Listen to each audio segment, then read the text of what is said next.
quite a few memorial services here in the past month, 3 to be exact. Our sister Joanne Thompson, Odie's wife. Is Odie here this morning? Okay. And Karen Williams' brother, Fred, and Derwin Bragg were the 3. I know that Fred and Joanne were in their 70s, and Derwin was only in his 50s. And I'm thankful we had the opportunity to have the services here. I feel like it's a honor to the family, and it's a testimony, and I feel like it's something that's always important.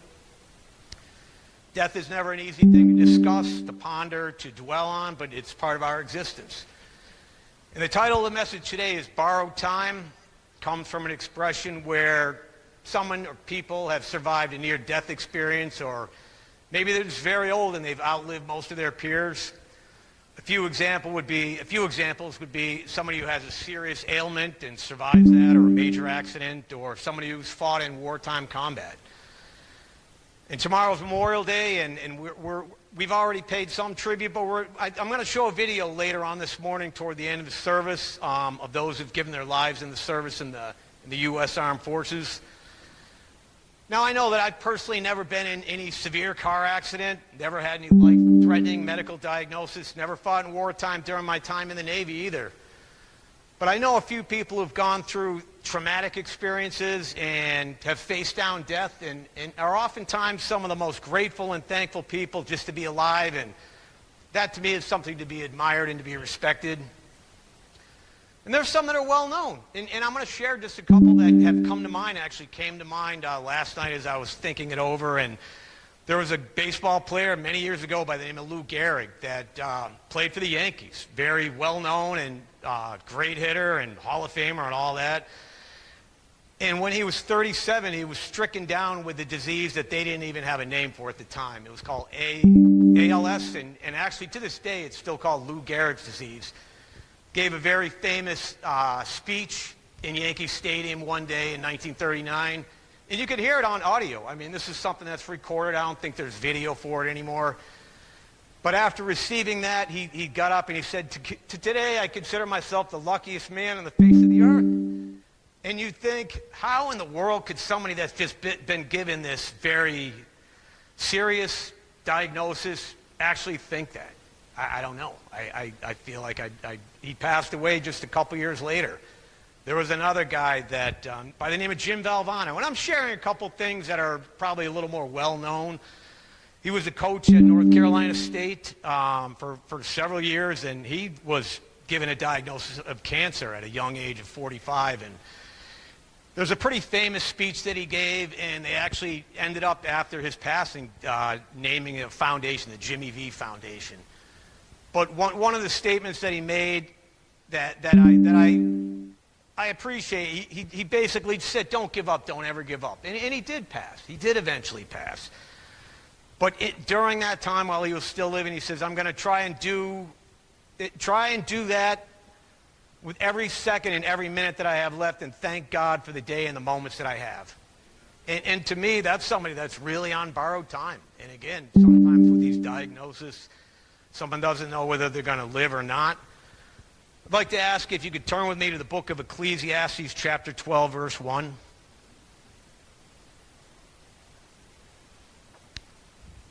Very simple verse, very easy to remember, very applicable to all of us. Remember now thy Creator in the days of thy youth, while the evil days come not, nor the years draw nigh, when thou shalt say, I have no pleasure in them. So I still remember a drive home from work. This was when I was in Illinois, and I was 22 at the time. I'd been in the ministry a couple years. I had gotten baptized down here, moved up there to become part of the ministry up there. And I'd read through the scriptures over, the time that I had been baptized. But I remember that just this particular day, and I don't know why, it just seemed like it really stood out where this verse was really highlighted to me. I was 22 years old, coming home from work with a bunch of other guys, the same type of thing. And I remember it just came to mind. And I feel like now at 58, many years later, I know it was something where I feel like God was telling me, you're gonna have to remember this the rest of your life. Not in a forceful way, but in a way that is a good, gentle reminder and something that we're able to take and absorb and to retain and to reflect on it as time goes by. And I would say that early 20s I would still call youthful. I know that, we're not talking about 8 or 9 years old where you're, little kids for the most part.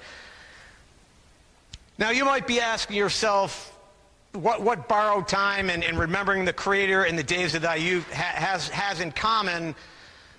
And the short answer for that is none of us knows how much time God's going to allot us on this earth. Having said that, I want to go back even further in time, and I'm going to talk about some things before coming into faith, and I'm talking about starting in 7th grade. This is not going to be a long life testimony here, but I do want to share some things because it kind of feels like it pieced together in ways that, as I look back on it, it made more perfect sense than at the time it was happening. And this was a span of about 7 years from the age of 13 to about 19, just prior to going into the military. And I want to talk about this because it really got my attention. As it was happening, and I think more so as time progressed, the town I grew up in was a town called Greenfield, Massachusetts. So that's about 10 hours north of here. Me and my brother, who was here last week, by the way, and enjoyed the service, Pastor Rod, we had to cut out a little early because we had to get to the airport. But it was the first time my brother's actually ever come here. And the first time when I was in Illinois, he came up, he actually met Pastor Davis, your dad, Pam, on a Saturday. He and my cousin were flying out the next day, but they came up and met a bunch of the people in the church, but weren't actually there for service. But we always say, well, we're from Boston, because nobody knows Greenfield, Massachusetts, okay? And I think anybody who's from an area where, you might say, well, I'm from Walla Walla, Washington. And people will be like, well, maybe it's because it's a funny name, maybe they've heard of it, but they oftentimes will say, well, I'm from Seattle or something of that nature. So anyway, it's a relatively small town, probably similar in size to Elizabeth City, just, over the state line down in North Carolina, and probably Williamsburg, probably, 20,000 people. Not real big, but I just wanted to say that, just to put it in a little bit of context.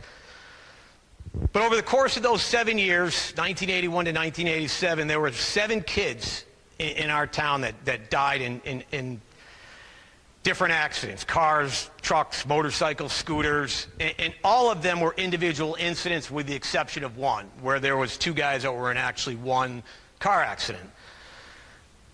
And something that comes to mind after all these years is that none of them were suicides or murders or drug overdoses. And I say that because, unfortunately, that's become far too common in society nowadays. I'll share something else, and this is just a quick sidebar when we talk about the different problems we face in America. And I thank God that we know the Lord because we're able to deal with them on a different level than if we don't. Because I believe that that's the difference maker right there. So there was a friend of my dad's and mom's. He and his wife are friends with my parents, and he was a probation officer back in the 80s, 90s, and 2000s. And he likes to joke around, sometimes like when I'm there and we talk different things, and he'll talk about like different people that I knew that were of the same age group that I was in, or my brother. And he would say, oh yeah, they were definitely, like people that would be repeat offenders. And one thing that I like what he has told us is that he always likes to see somebody's life rehabilitate. He likes to see, and this is a guy that was a probation officer. You could think somebody, well, it's a hard-nosed guy, a real big guy, 6'4", but he has that compassion. But one thing I want to share, and I'm talking about, like, again, back to, like, some of the plagues that have affected America, and I'm talking about in the suicides, the murders, the drug use. He said probably 25 years ago in the town that I'm from, he said that about 3 times a month there would be a bust for somebody that, heroin bust, okay? He said that now it's like 40 a week, which is like 40 times. I mean, you're talking about probably that's what you round that up about 170 a month just in that town. Wow. To me, that gives more and more of an example of how much we need God. We need the power of God to be able to overcome these things. So all of these guys were teenagers, and I knew 6 of them very well. One of them was just an acquaintance. He was a couple years older. One of them was the older brother of a girl that became a very good friend. George Ninos was his name. It was he and his family that immigrated from Greece, killed in a motorcycle accident. One played hockey with my brother. 2 of them I remember going to a music concert with just a year before this accident. So I sometimes think about that, and I believe sometimes God brings these things into our remembrance for a reason, to keep us on the right track. Another was a good friend of my brother who happened to be the son of the sheriff of the county. His name was Chris McQuaid. And I remember, these things happening, and again, they didn't happen all at once. They happened like one happened in 81 and 82, 83, 84, 86, 87. There was another guy that his father was a doctor at the hospital that my mom worked at. And I remember sometimes, again, God brings these things back into our remembrance. I'd see him on the bus, and, he's like, yeah, you and I should hang out sometime. And we did a little bit. But it was like just as I went into the Navy and I was home on boot camp, he was killed that week. So what I'm saying is these were not total strangers to me by any stretch of the imagination. And when I look back, to me, it really seems like that's a high number of fatalities in a relatively small town in a relatively short amount of time. And I don't think that's an exaggeration. And again, this isn't looking at it like, what I'll say is I don't have any fascination with death or these kinds of ordeals, but people are affected by it. The parents are affected by it. The family's affected by it. The other people are affected by it. The schools are affected by it. And I don't ever remember really being traumatized during the time or, seeking psychological help or psychiatric care. But maybe that had to do with the amount of years it took place because it was spread out, again, like I said, over a span of 7 years. But as I stated earlier, it certainly started to get my attention and make me think about my own mortality even that young age. So again, we're talking about borrowed time. And again, keep in mind that these guys were all in same proximity as myself. I mean, a couple were a couple years older. There was a couple that were a little bit younger.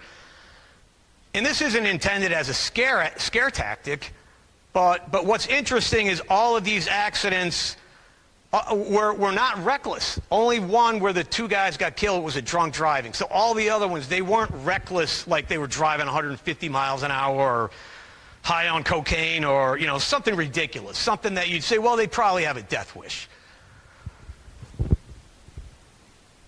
And I start to think about that, and I start thinking, well, how easily could that have been me? Now, I will say that there were some times that I was reckless. So how much more should I really start thinking about that and understanding this is something that I have to give thanks to God to have found the truth of God, because then it starts causing us to change our behaviors, to start thinking about our mortality. And again, I'm not, I want to live forever. And obviously that's our goal. That's our goal. And even if it was on this earth, you look at the time of Adam and Eve, the goal was that God had created that they were supposed to live forever. That changed, and now our goal is eternal life with God in heaven. And that's the ultimate goal.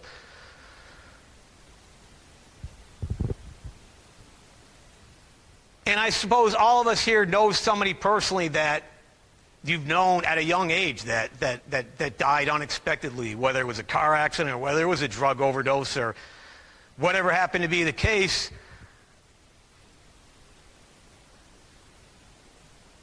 And because of that, I sometimes do feel like I'm on borrowed time. And I think that's a good thing because, again, I made mention of the people earlier. There was another... when they did a tribute to the 80-year anniversary of the landing at D-Day, that took place in World War II in 1944, so the landing at the beach of Normandy. And incredibly enough, there were still some of the soldiers that were living. And I remember hearing some of them talk about it, and they're just, one guy I just listened to that said, you think about, you plan your whole life ahead of you, and then you think, this might be the end today. And there was a lot of people that did lose their life. We're talking about Memorial Day 2 today on that one landing, but it changed the course of history. It really did. I mean, when you look at it from a standpoint and what we were up against, and I'm thankful for that.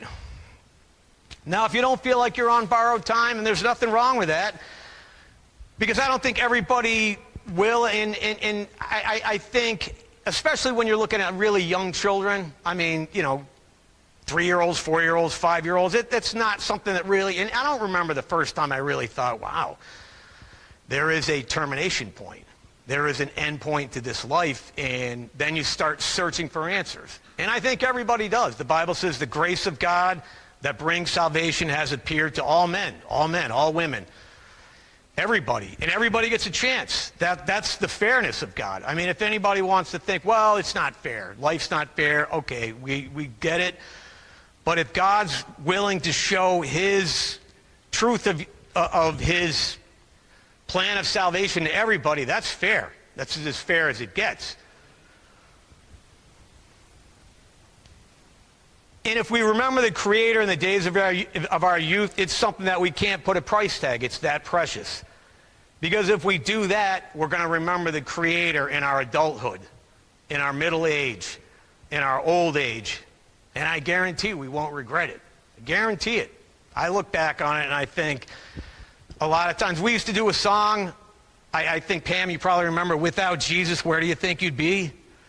And I thought about that every now and then. Prison, 6 feet under, and I guess a lot of times it could be the different options that we think of that could happen, or it could just be living an average life in an average town and with an average job and just average everything, but still without the answer of God, without a walk with God, without salvation in God. That's pretty empty. And it's also about being steadfast and being unmovable. I want to share something just early on after I got baptized, in probably maybe 3 weeks. And Al Jepson's here. You shared a testimony that it was one of those, it wasn't flashy and it wasn't loud and it wasn't rambunctious, but it was something that, it hit me. It really probably was the testimony that stood out the most early on. And I'm not including sermons, because obviously the sermons are the studies. We're talking about just a testimony that he shared. And he got up over there on 16th Bay in Ocean View, and he just said, I just thank God for the stability that he's given me in my life, and there's a stability in God, which is an ongoing thing. And that, to me, is precious. Psalms 39, verse 4, Lord, make me to know mine end in the measure of my days, what it is, that I might know how frail that I am. Anybody, any guy, any woman that thinks about frailty, nobody wants to think of themselves as frail. You want to think like you could fight through whatever you have to fight through. But we're talking about the flesh. I want to share another personal story from about 20 years ago that it's going to be a little more lighthearted than the message has been so far. And it's one of those that I could look back and laugh about it at now, but it was pretty painful at the time. And Pastor Wilson, I had, told you about this. And it ranks pretty high on my personal, what's the dumbest thing you've ever done list. I'll say that much, okay? So this is 2004. You've never heard this, but he and I, we had a couple other roommates, but he had his house up there that I lived in. So this is a Saturday night, okay, and just got done with the day's chores and things and whatever else it was that I did that day. So this is the days before high definition television. So everything's like antennas, like you have the antennas up on the roof, or like even before dish TV, okay? So I'm watching the Bulls against the Knicks. So this is after Michael Jordan retired, but it was still, they actually were pretty bad, but they were starting to get better. So anyway, I'm the only one at home. I don't know where the other guys were. It's like 7:30 at night. And the reception is not coming in that well, okay? I'm watching the TV and it's just like fading in, fading out. Just the channel's not coming in that well. So I come up with a brilliant idea. I'm going to go up on the roof. Now, this is January, and I'm going to adjust, I'm going to adjust the antenna. So there's no snow on the roof. So I knew enough to not do it if that was the case, like I'm going to shovel snow off the roof like, you know, some idiot. So I go up there, and it's a roof, like, you know, 2 stories. I adjust the antenna like the way I think is going to work it and help the reception get better. So I come down, and there's an area like on the edge of like the roof, there's a fence. And I had climbed up there with ease, and then I'm looking at it, it's like, wow, that's pretty icy looking down there. So here's what I do. So there's a tree. I've never told him this either. He knew I broke my wrist, but he never knew exactly how.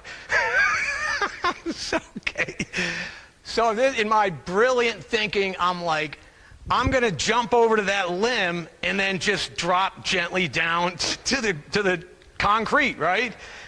So I jump over, you know, like, you know, Superman.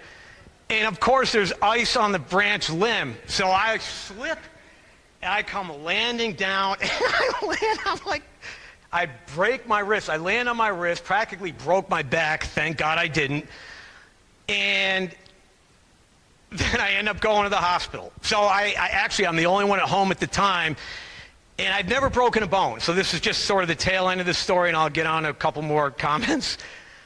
I go into the living room, and it's killing me. And again, I've never broken a bone, so I really don't know what a broken bone feels like, other than this was killing me, and I thought, maybe it'll just go away. Maybe it'll just heal on its own. So I wait a little bit, and then I just decide it's killing me. I got to go up to the hospital, and the doctor looks at it after I get there and wait a little bit. And I said, is it broken? He goes, oh, yeah, it's really broken. So I had to do a surgery 10 days later. Anyway, it is one of those things that I can laugh about it now, but you know what? God highlighted that verse, that Psalms 39. Let me know the measure of my days, and that I might know how frail that I am. And it was a good lesson. It wasn't one of those things, again, I can laugh about it now. And Jim Bailey, for all of you that know Jim, he loves the story. He loves the fact that he almost told everybody at Granger about it. I'm like, no, that's the place we work. Fortunately, he didn't. Fortunately, he didn't. So the last part of the message today, I want to actually, I want to show a video, and I'm going to ask the video team if they could cue this up. And this is something I came across about 10 years ago. And it's a tribute to a group of fallen American soldiers that all died in the span of 1 week in 1968. And what touched my heart about this is it shows the picture of each soldier, as you'll start to see in a minute here. It shows their age, it shows their rank, where they were from. It wasn't the bloodiest week of that war, but it was up there in the terms of casualty. 1968 was the year that there were the most casualties. And I want to give whoever compiled this video a lot of credit. I don't even know who it was, but I looked at it, and you know, you look at when you look at a YouTube video, you look at the comments, and a lot of sharing of emotions and different things. And I think what I really want to highlight is that when I first saw this, all of these guys were younger, a lot younger than I am now, or even at the time when I first watched it. And I think that it stood out to me for that reason, because I thought, well, they gave their life for this country. And I think if you could see, like, some of these guys, 21 Winchester, Kentucky, 21 Queens, New York, and that was just 1 week during one war, and we're talking about Memorial Day too. Men who died in combat at an age younger than most of us in this room, and a lot of them we're talking about just right out of high school. And I'm going to let it continue to play, but I'm going to read a passage from Ecclesiastes 3, 1-8. A lot of us know this, some of us may not, but I'm going to read it. And it says, to everything there is a season, and a time to every purpose under the heaven, a time to be born and a time to die, a time to plant and a time to pluck up that which is planted, a time to kill and a time to heal, a time to break down and a time to build up, a time to weep and a time to laugh, a time to mourn and a time to dance, a time to cast away stones, a time to gather stones together, a time to embrace and a time to refrain from embracing, a time to get and a time to lose, a time to keep and a time to cast away, a time to rend and a time to sow, and a time to keep silence and a time to speak, a time to love and a time of hate, a time of war and a time of peace. 3 of my 4 uncles were in Vietnam, 2 Army and 1 Air Force career man, so I think it's something that really hits close to home in terms of making it personal. And they were always vocal about it. I appreciated that. I actually liked the fact that they were willing to talk about it and they weren't, I guess, too severely affected. Although, you know, a couple of them being in the Army, you do see combat. I mean, you see people killed and young guys, and it's a serious thing. And I also know that we have men here in our congregation that fought there as well. Pastor Edward Thomas, I know he's in the back. O.D. Thompson, Brother Bobby Riddick, and it's an honor to mention them by name. And having said that, I did ask around a little bit. Was there anybody else here that actually served in Vietnam? Okay. I know, Pastor Rain, your brother was a pilot. And I think a lot of us that are a little bit older, whether it was uncles or brothers or siblings or whatever the case might be, parents that were there. And I get there have been other wars that have been fought in America's 250-year history, as Pastor Rod mentioned, and giving their lives, so we don't ever want to forget that. And again, I hope just seeing this and seeing the names and seeing where they're from and seeing their ages, I hope it touches you, because it did me, and I think we don't ever want to forget that it's been a long time since this country's been a war-torn country. You ever read about countries like, you know, you take the Ukraine or you take Afghanistan, and you look at some of these countries that have been war-torn countries, and it's just starvation and hardship, and just, we haven't had that since 1861 to 1865, which was the Civil War here in this country. It's something to be thankful for, and hope and pray that it never happens again. Who knows what God has in store for us in the future. And again, this isn't intended to scare anybody, especially the younger people.